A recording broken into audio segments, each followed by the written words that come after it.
story and have some fun with Rhett Palmer. And now, the most trusted name in radio, Rhett Palmer, the mayor of the airwaves.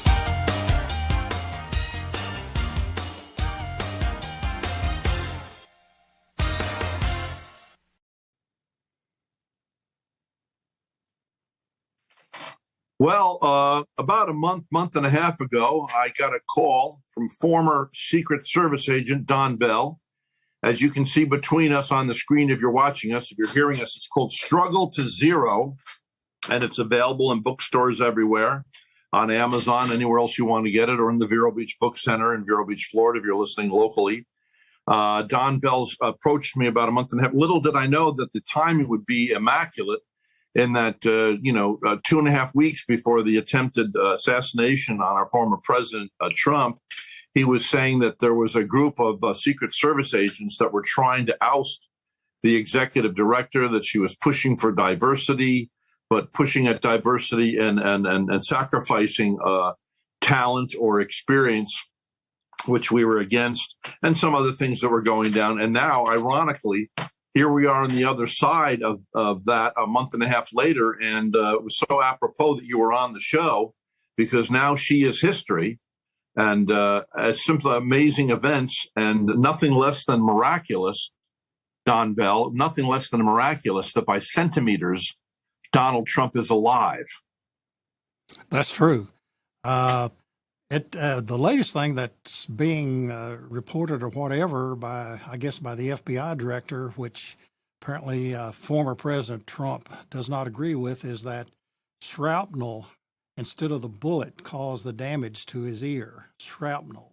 Well, you know what the point of that is? That's all coming from the left side, because they want to diminish. Somehow it wasn't the bullet, it was shrapnel. Like somehow that makes it better. That's what that is. They're trying to subjugate the severity of the situation. Right. Whatever. But the doctors at the hospital plainly stated the damage was caused by a bullet, not anything else, really.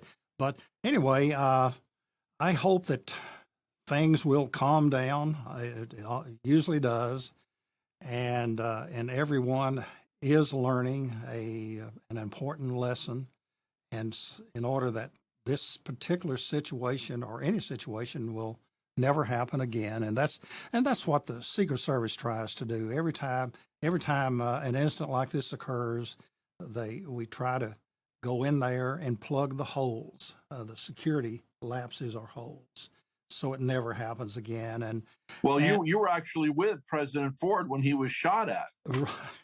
Well, right. When he was president, he was the only president that had 2 attempted assassinations on him within a 3-week span in California. One incident occurred in Sacramento, and the other one 3 weeks later occurred in San Francisco.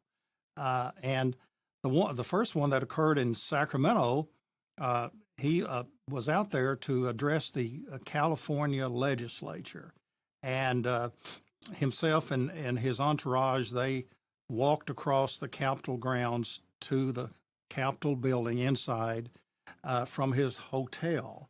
And as they were just, walking across there, this individual, female individual, she was just kind of meandering around.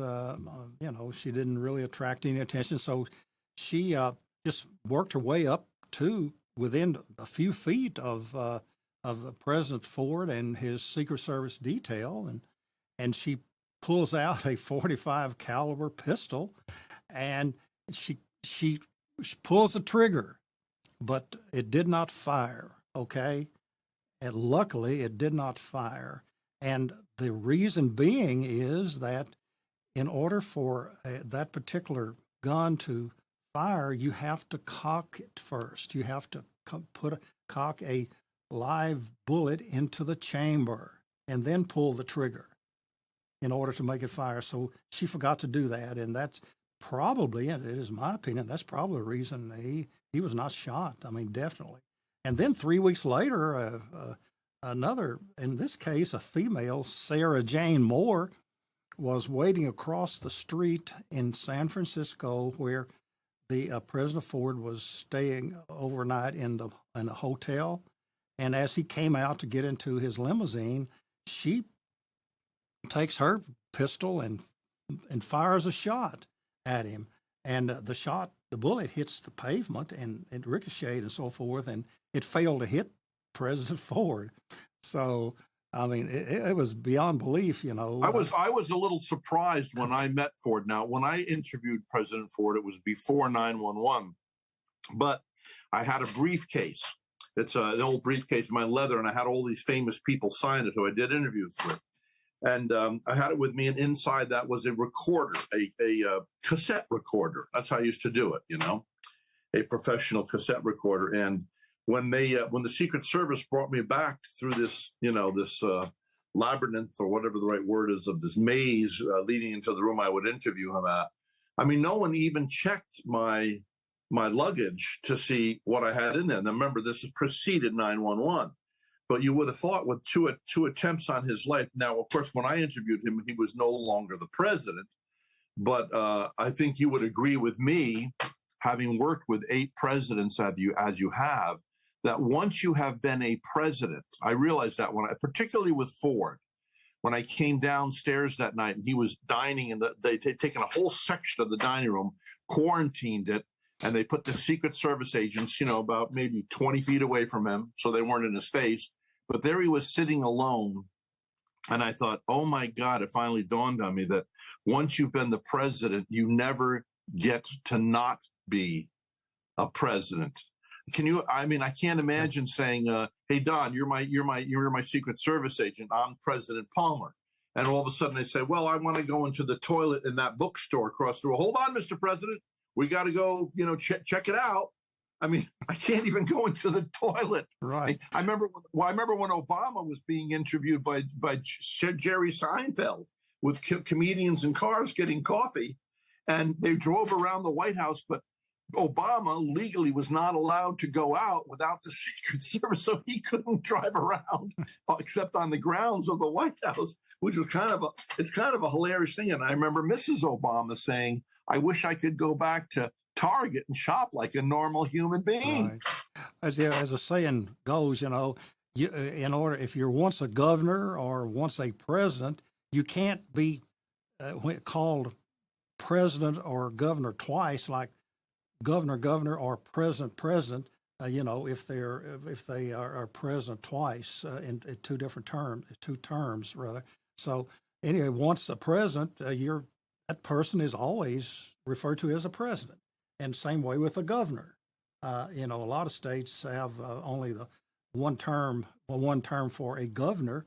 So so anyway, that's what you hear. Well, it's funny. In a way, it's good because if you have a title, then you should live up to the title. For instance, recently, I'm somewhere where there's a lot of a homeless population, and if I walk up to them as me, you know, oh, there's a nice old guy. But if I was thinking about getting one of those collars that a pastor will wear with the black and the little white thing, because the moment I walk up with that, they understand that I'm there to be in total service of them. Mm-hmm. I also understand that everything I do, I'm not there to talk politics. I'm not there to reprimand anybody. I am there as the hand of Jesus and there to serve them. And I've never worn a collar. But as an older guy, considering that when I'm approaching where I am, they have groups of homeless people all collecting together, a lot of them on drugs. In Burlington, Vermont now, they have actual sites you can go to get clean needles and drugs and stuff. I mean, it's causing a bit of a mayhem in the city because it's just like when they were handing out prophylactics to little teenage boys in schools. Now, when I was 14, if a teacher had given me a prophylactic, a rubber or whatever you want to call it, and to me that would have been permission to go experiment. So I would say to little Susie, "Hey, Susie, look what they gave us. Why don't we go experiment with this?" So they're sort of pushing the idea of sex before marriage. And, you know what I'm saying, right? Right. Yes. Now, my dad was an old-timey Methodist preacher, okay, years ago. and when the sermons lasted an hour, and oh yeah, and so actually I first started going to church before I was born when my mother was pregnant with me. She of course attend church and sit on those old hard benches, and oh man, and I had to sit on those benches throughout until I left home after I graduated from high school. So I came Of from course, and as a young boy, you had a bony butt, right? oh my goodness. So my dad was very strict. Okay, and as far as the abortion thing, I never heard him mention abortion as an alternative to anything. He believed that you should not have sex before marriage. I mean, that was really taught to my 7 sisters, okay, and my family, So he was unbelievable, and so that was the type environment I came from in my home, and you definitely knew right from wrong. I'll put it that way. you you were taught that on a daily basis. And so anyway, so that was that point is true. Like your father, who was a minister, once you have a pastor, a minister, or evangelist, whatever it might be, or you have a president, or you have a guy that's wearing a collar, it immediately says, "Oh, this man is supposed to be in total service of me. If I'm a man on the street, if I'm a regular guy, and you come up to me," and that's why I was wondering, like once you're the president, you're always the president, and right. It's kind of like it's in a small way, it's like being the mayor of the airwaves in a small town. And When I walk in, I have to realize people are seeing me as having a little bit of authority, and that means I have to be in service mode. It can't be about like I said, when I met Billy Graham, Dr. Graham, and I interviewed him, he was so present in the moment. Nothing was about him. He was there for me, and he was there for my listeners.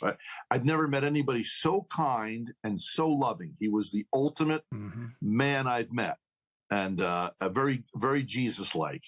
And he was in total service mode to everyone around him, which is a real, he had amazing humility.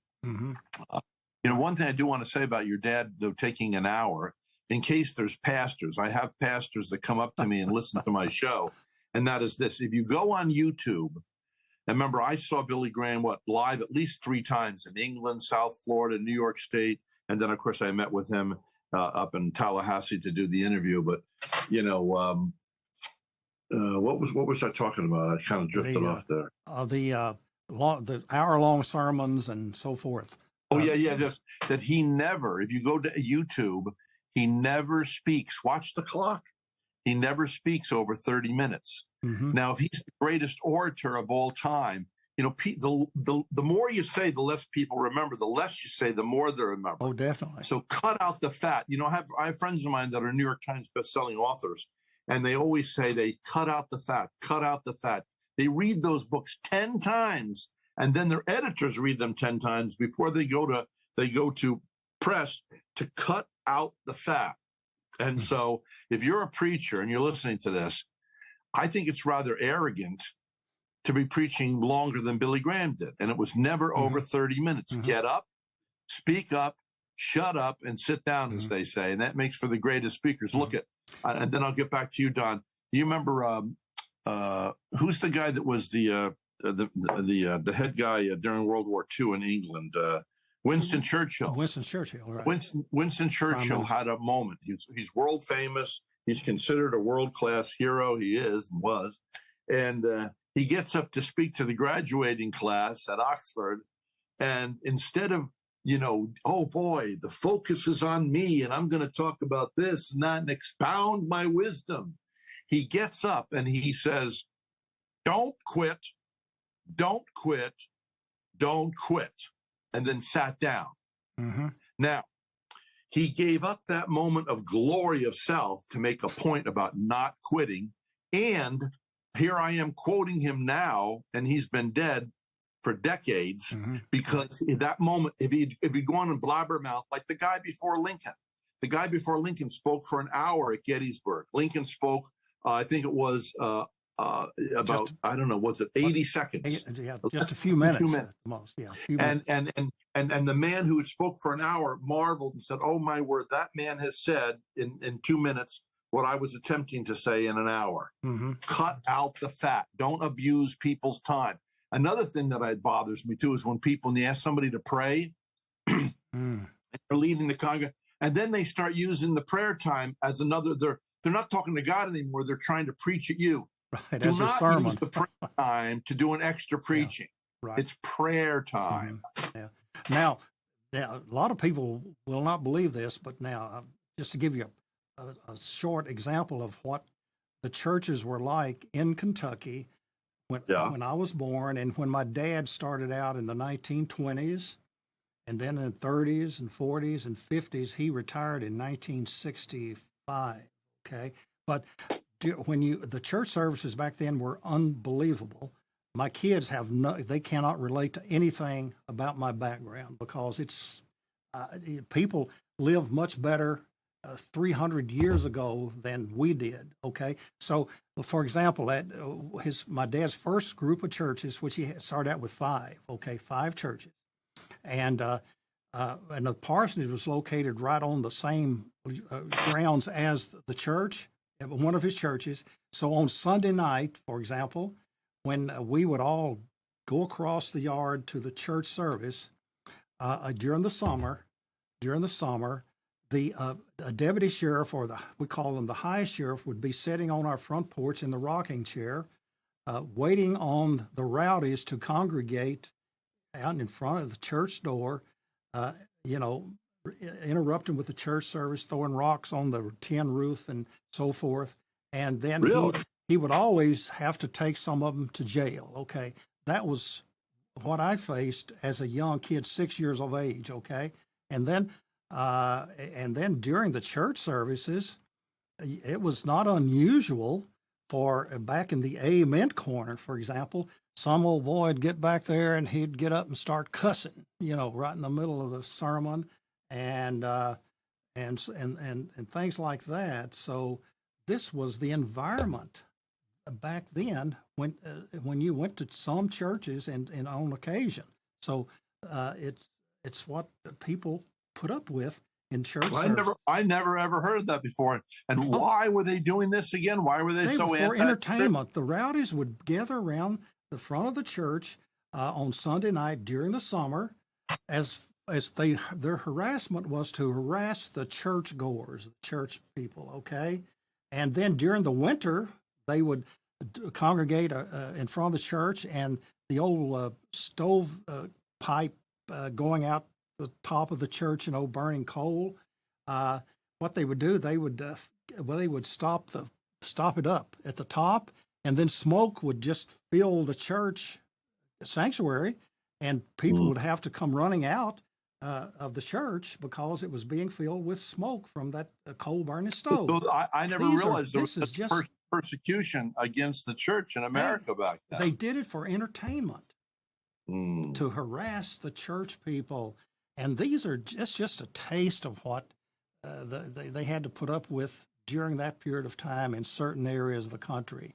And, and I can remember, plainly, the sheriff sitting on the front porch in our chair waiting to go over and arrest these people and take them to jail. And so that was the environment. And as I say, during my period of time, as far as the abortion thing, I never heard my father speak really hardly ever about abortion, as his attitude toward abortion was abstinence only.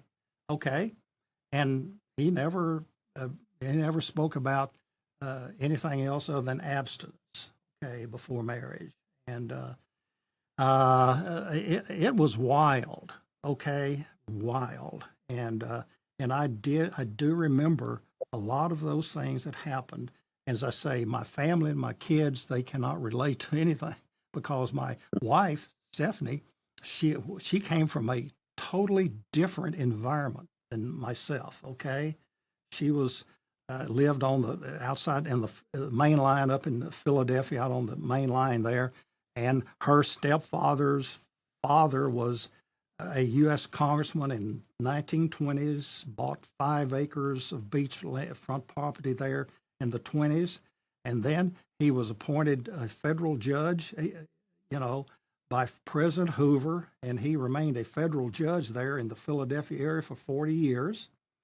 And she, I'm not kidding. She'll kill me for saying this, but anyway, Yeah. she never had a vacuum cleaner in her hand.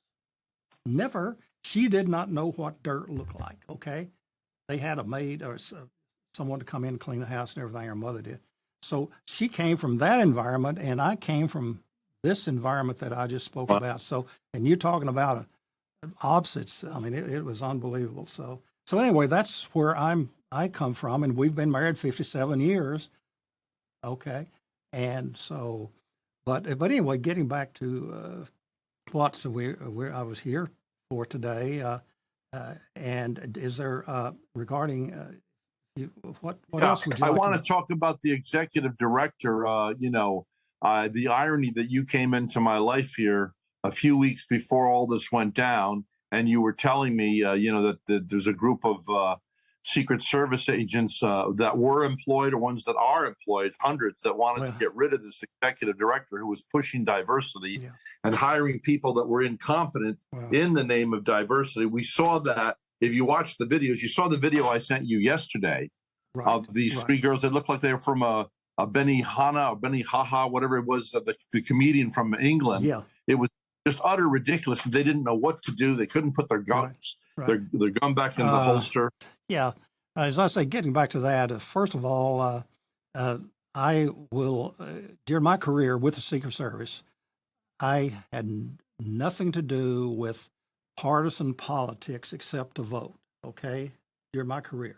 Because I would be with the Democrats and Republicans in the same day when they were running for president. One morning, I would be with Kitty Dukakis, for example, and that evening at some function in another location, I would be with Dan Quayle, who was running for the position of vice president. So I totally stayed out of partisan politics as a Secret Service agent, okay, because it made me. It's not right to do. That's the only way you should be.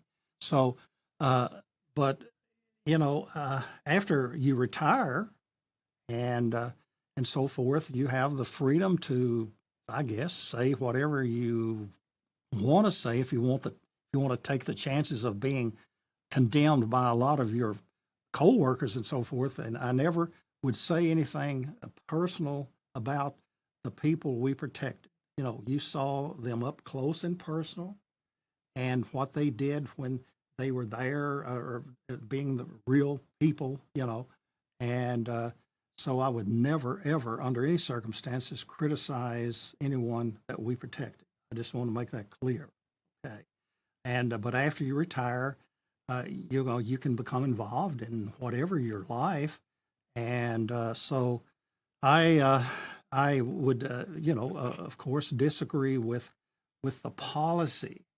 The only thing that I will talk about as far as former presidents, the presidents I protected, or whatever, are not protected even really, would be the policy of the presidents.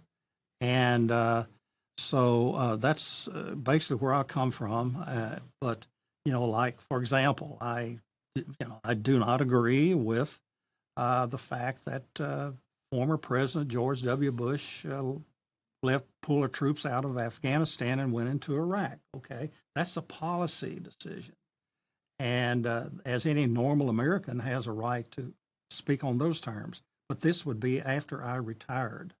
Okay, so and as far as this, a lot of people may not realize this, but when President Kennedy was assassinated, there were a total of 300 Secret Service agents nationwide. Okay, all right. Today there are 3,600, I believe. And then when I came on board, we had 900 Secret Service agents. That was in 1971, right? So you see, we were spread thin always, and it was beyond belief. For example, when I was worked in the field offices and investigated the criminal cases, and also I was involved in protective assignments. Also, you did both always. And so there in Kentucky, for example, I've mentioned this before. In our field office in Louisville, we had maybe 7 agents to cover the whole state, right? And I remember one year I had, for example, 100 investigations, the threat to kill the president or make some threatening statement about the president or someone we protected. I had 100 of those investigations one year. And I always had anywhere from 50 to 100 cases assigned to me, criminal type cases, at any given time, 50 to 100. And I had to have status reports in some cases every 14 days, and then 30 days, 60 days, and so forth. And then also deal with the protective assignments. Okay, I would be called upon to assist as part of the advanced team. For example, there in Pittsburgh, there in Pennsylvania the other day, what I would do in a lot of cases, I would go out as a member of the advance team for a visit a presidential candidate or whatever. And my specific job was to handle any suspicious activity by anyone that there before and during the visit. Okay.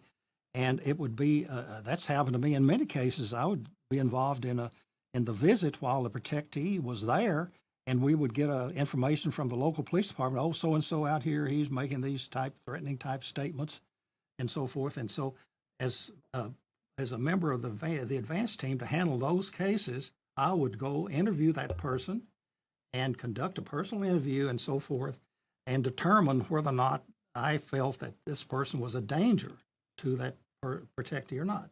You couldn't say maybe, or you couldn't, it had to be you thought that person was or was not. And so in other words, I predicted dangerous behavior throughout my career, okay? And believe me, I had some pretty tough cases and so forth. So, but anyway, out back to Pennsylvania, what I don't understand at this point, and I'm not, is that in that particular situation, an agent should be designated as specifically to handle any suspicious behavior by anyone in the area there, and so forth. And if someone saw someone acting suspiciously, whatever, it would be my job to go interview that person there, okay, and then determine whether or not you felt there was a threat or whatever. And I did not see that happening in this particular situation, to where one agent was always, when I was in the Secret Service, designated to handle those type situations. Okay, and so that kind of caught my eye and ear. Well, another thing that makes you question things is that CNN never would go live at the Trump gatherings, and out of all the hundreds there have been, they don't go live. At this particular one, CNN was live. That's very suspect. Yeah, it could be really. Man, I tell you, anymore, sometimes you don't know who's on first, or what's on second, or how's on third, or whatever. You know, everything's are so scrambled up and this and that or whatever. Really, we it's tough. Now, another thing that I made a statement about was I think the last time I was with you or whatever, or I was talking with someone, that you will see more and more drones involved in these events. Drones. I cannot understand why drones have not been used now, or have been used. That's a great investigative tool. Just a little drone flying up and around, and the guy that the shooter, he had a drone. He used a drone apparently, from what the news reports are. He had this drone with him, and he'd fly around. So I think you'll see a lot more things like that, and equipment that needs to be used. You know what's embarrassing? What? A 20-year-old was more professional. Mm-hmm. Yeah. Secret Service was at this event. Apparently, from what I only know about him from reports, news reports and interviews by individuals. But apparently, he was a pretty, intelligent individual. He was ready to attend some University of Pittsburgh, I believe, or whatever. And so he was not in other words, just from reports, he appeared to have a fairly high IQ and so forth. But there are other tools that can be used and so forth to aid the Secret Service, and specifically the drone. I think you will see those be used at almost all events. And also, I believe that there's a possibility, that down the road here, due to the fact that the Secret Service is charged with so many types of protection, not only presidents, first family, and foreign heads of state, and all these other individuals that we protect, we also are involved in these major events throughout the United States, like the Super Bowl and all major events. The Secret Service has a role, along with other agencies, the FBI and so forth, in all those major events. So we have all these protectees out there, people we protect or help or assist in protecting. And it seems to me that down the road, there's a possibility that, I'm not saying it will happen or anything, that the Secret Service could be split between and have like one agency, federal agency formed to do nothing but protection to all these individuals that are protected, that need physical protection. And I'll tell you, there's a lot of things and a lot of individuals and a lot of events and so forth that people don't realize. And then put the criminal investigations into another agency or whatever. And now talking about policy, it's my belief, from my viewpoint, that one of the major things that happened, which I was totally against, was the formation of the Department for Homeland Security. I think that was a major blunder. Okay, mm-hmm. It was. I just couldn't believe it, and and there, who has responsibility? We have all these agencies under the Department for Homeland Security, and everything, and we have the head of that department, but back before that happened, of course, the Secret Service was an agency under the U.S. Treasury Department, and you had the other agencies, the Marshal Service under the Department of Justice, and the other agencies under the Department of Justice and so forth. And to me, you at least had you knew where to go for accountability. Now, who do you go to? Well, of course, naturally, in this case, was the director of the Secret Service, but the secretary has the ultimate responsibility for that department, regardless as to who that person is. So it's just my viewpoint on my experience, which I feel that I do have some experience as far as dealing with federal agencies. I've had to deal with all of them, almost every one of them, as when I was a liaison representative in D.C. in our headquarters, and I dealt with these agencies on a headquarters level. FBI, I was in Capitol, I was in Congress. I had liaison in Congress for a year, and then the Department of State for a year, FBI, and then I dealt with FAA, all the other agencies. For example, regarding the FAA, whenever an airplane came into land at the Washington National Airport, and if that plane got off course and went a little bit too close to the White House. That was called the Peace 56 area. It's not anything secret, but anyway, that's what it was called. I would have that incident would be slugged. I would receive the information on that incident on my desk when I was in our liaison division.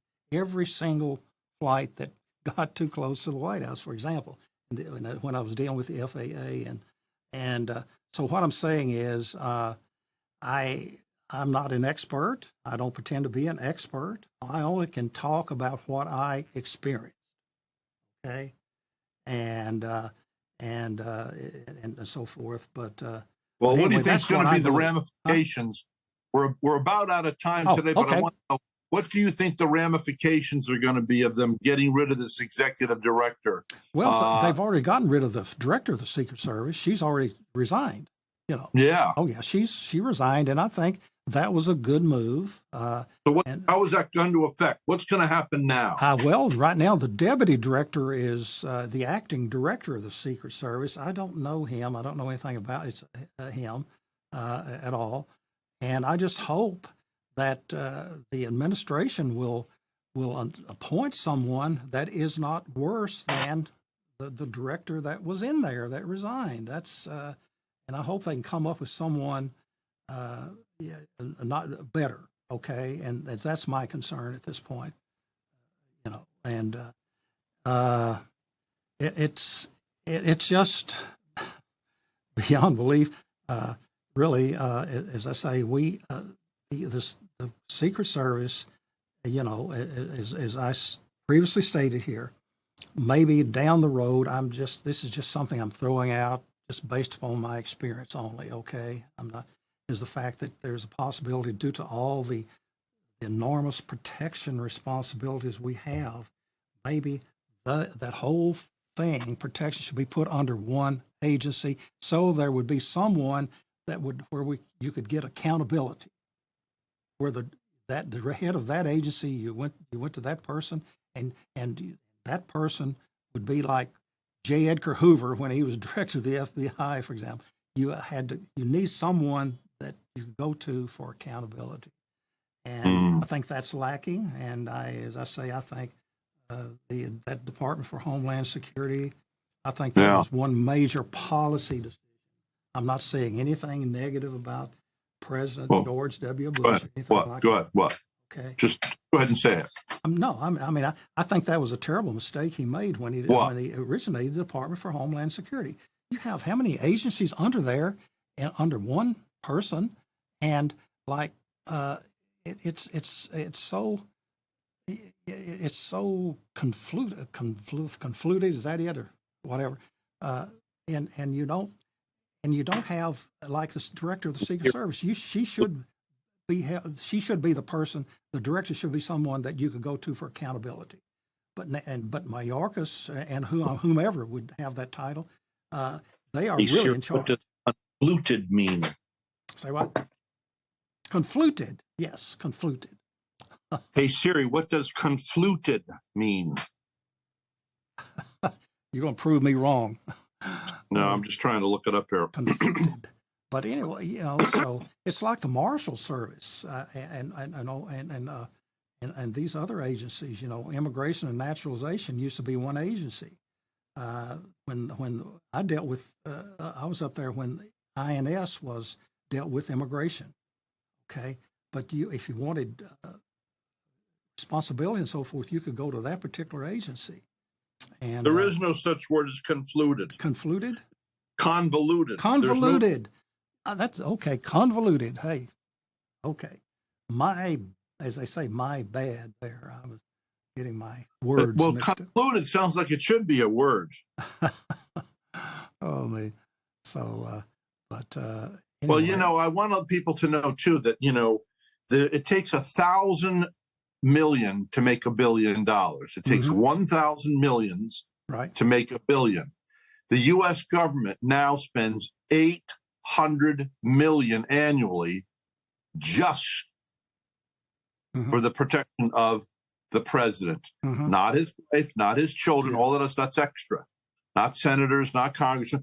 So $800 million, almost $1 billion a year for the jets, the two jets. You've got the armored cars. Right. You've got these employees.